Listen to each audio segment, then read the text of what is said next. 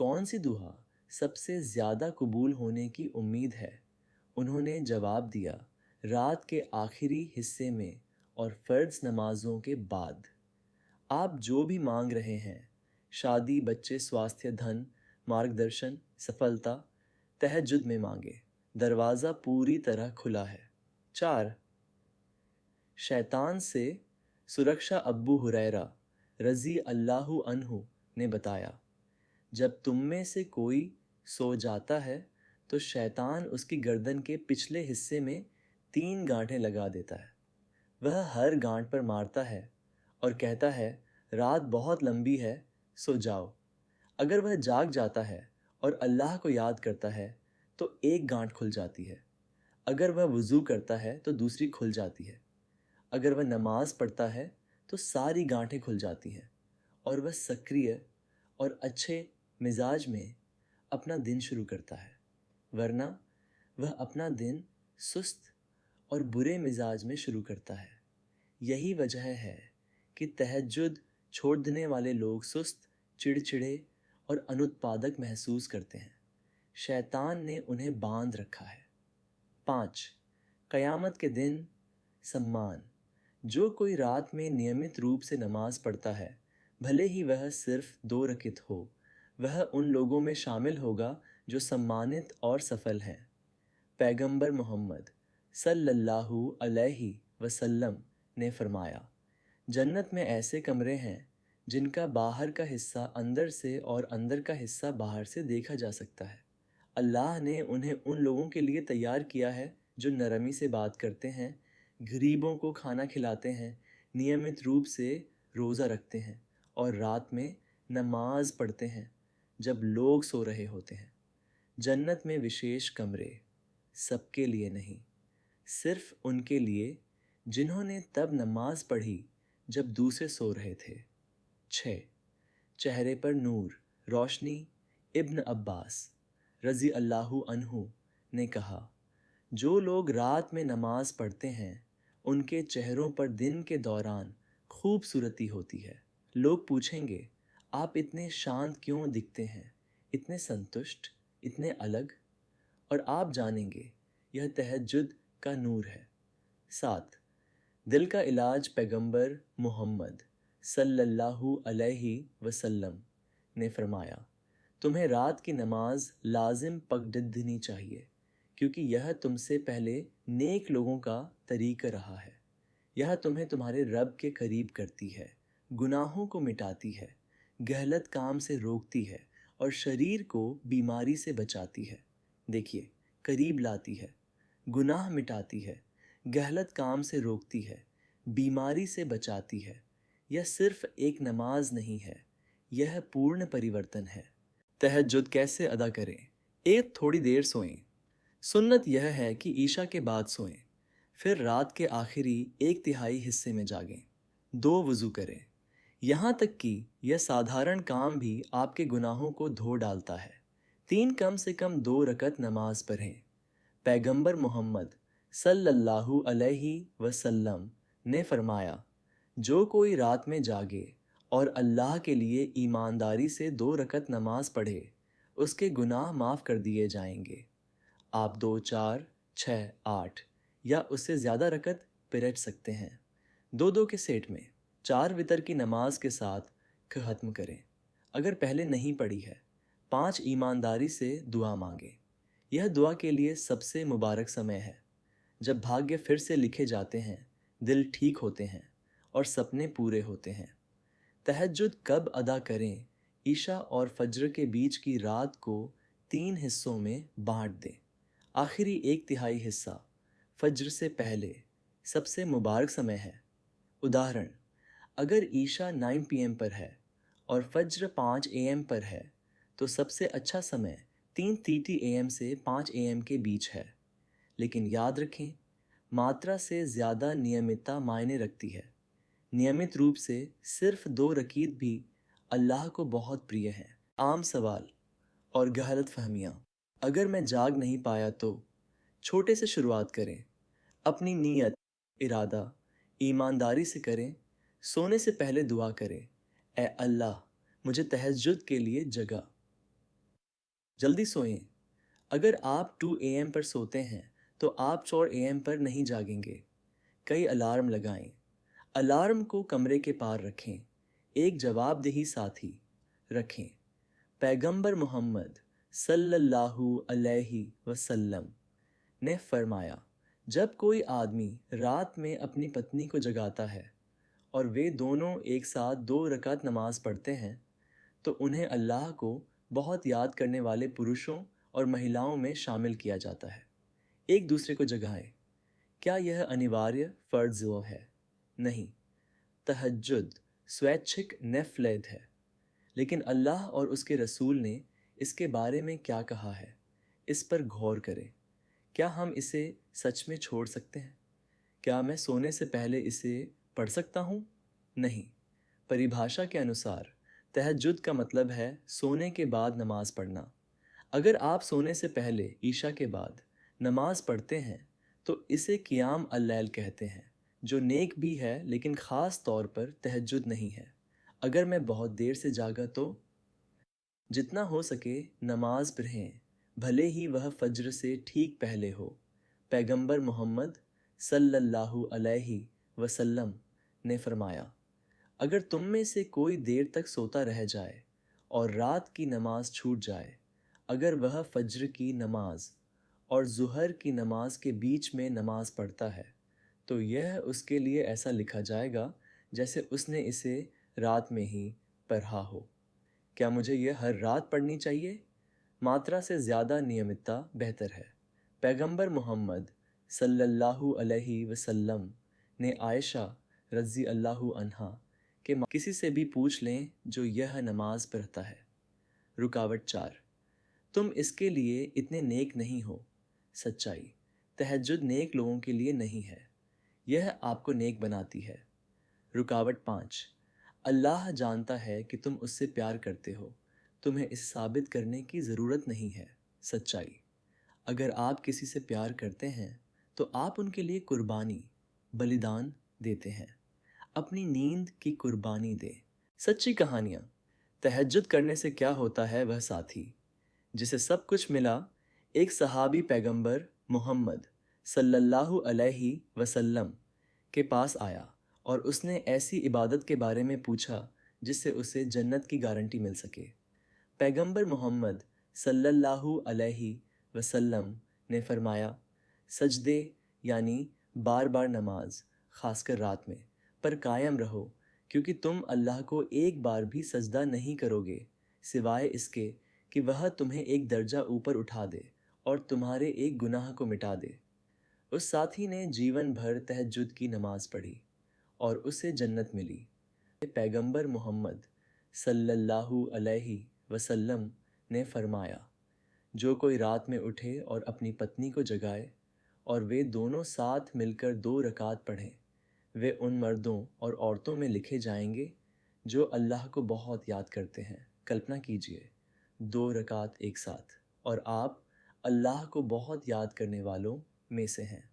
آدھونک واستوکتا، آج لوگ گواہی دیتے ہیں، مجھے وہ نوکری مل گئی جس کے لیے میں تہجد میں دعا کر رہا تھا۔ رات میں نماز پڑھنے کے بعد میرا اوساط دور ہو گیا۔ رات کی نماز پڑھنے سے میری شادی بچ گئی۔ فجر سے پہلے اٹھ کر یاد کرنے سے میں حافظ بن گیا۔ جب میں نے سجدے میں اپنے دل کی بات کہہ دی تو میری چنتا غائب ہو گئی۔ یہ کوئی جادو نہیں ہے، یہ اللہ کا وعدہ پورا ہونا ہے۔ تہجد میں کرنے یوگیہ دعائیں معافی کے لیے۔ اللہم انکا عفو تحب العفو فاعف عنی۔ اے اللہ، بے شک تو معاف کرنے والا ہے اور معافی کو پسند کرتا ہے، اس لیے مجھے معاف کر دے۔ ہر چیز کے لیے اللہم انی اسألک من الخیر کلہ عاجلہ و آجلہ ما علمت منہ و ما لم علم و اعوذ بک من الشر کلہ عاجلہ و آجلہ ما علمت منہ و ما لم علم۔ اے اللہ، میں تجھ سے اس دنیا اور آخرت میں ہر طرح کی بھلائی مانگتا ہوں جس کا مجھے علم ہے اور جس کا مجھے علم نہیں ہے، اور میں تجھ سے اس دنیا اور آخرت میں ہر طرح کی برائی سے پناہ مانگتا ہوں جس کا مجھے علم ہے اور جس کا مجھے علم نہیں ہے۔ اپنی بھاشا میں دعا مانگے